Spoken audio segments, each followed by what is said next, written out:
واعتراف دوتا تيانا دونا ولا ليه حرماته أقوم بلده حردالده تيانا لا دونا تانا بدقريده دعاء إنك لا قدرة علم ما أنت وحلو عبسي بديه نقراك كابضية وفصيلة وحق دولو تشيدية وكل شوقة إذا ما ضوّلوا على دولتنا وحق كوبا صارت وانا بتقريده ماذا حوينا روح كوبا هو أمنك مركزات الدين لهري ونقشة لهري أمنك وحبها هي halkii aynu wax ka dareeno meesha anaga gacanteedu ku haboon tahayna inaan nagu tagno meesha naga haboontiina deedu ka noogu horeysaan culimada masaajidadii hadduu intuu mikrofoonka qabsanayo fidma ka wado oo loo oranayo waa sheekh tii anagu galibeyna masaajidka idinka jooga masaajid nin khudbadaha iyo mikrofoon u tagi maynee idinka haddii naga toosan kii sheekha sheegtay ee dadka isku diraya ee fidma kicinaya ee barnaamijka laga dacweeyana maxaa sheekh loola hadlay baan haysata de idinka naga haboon naga horeey masaajidada rag baa mikrofoonka qabsado waxa la xiriir fidma ku hadla halka waxa mid ka baahanahay waa idin raacayna waa nooga oo ka dambeynaa idinka warasada anbiyaa waxaynu isku ogolahay asalka idinka haya anna waan isku ilaalinaa de walaalayaal walba maanta waxaan iska codsanaynaa qaranka nabadgelyada nala ilaaliya oo wixii diinta ku soo gabanaya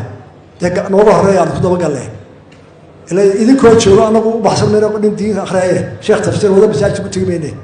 ama sheekh mikrofon halka ka akhriyay oo umadu wal dhageysanayso oo waxay meel aynaan garanin ku wada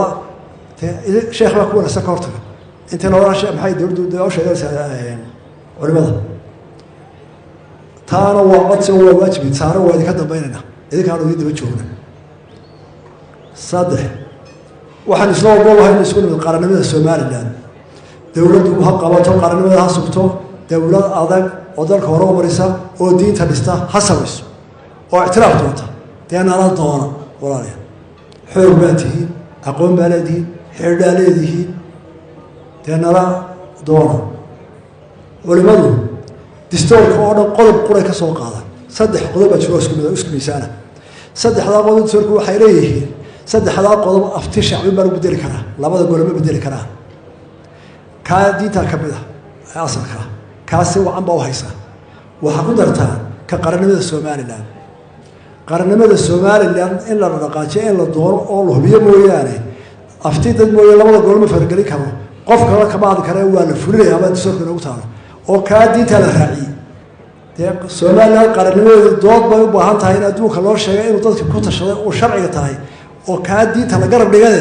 iyana la doon walaalayaal la garab gala oo ka carabta geeya oo kuwa la saaxiibatiina caalamkooda oo kuwa xamara aad isku dhex martay dee u sheegay runta si ummadan u kala noolaato u nabad gasho dee waxa dadku ku heshiiyay deena la fuliya oo mararka qaarkood ragga qaarkiisa u hadlaan dee yey noqon dadka Soomaalidu walaalo dee walaalo waa noqon aniga xamar leeyma ogolaa inaan ka hadlo ilaa Soomaaliland ogolaato tiiba fulna distoorka ahay wixii dadka oo dhan taas la rabay fuliya amba caalimada sheekha ama siyaasada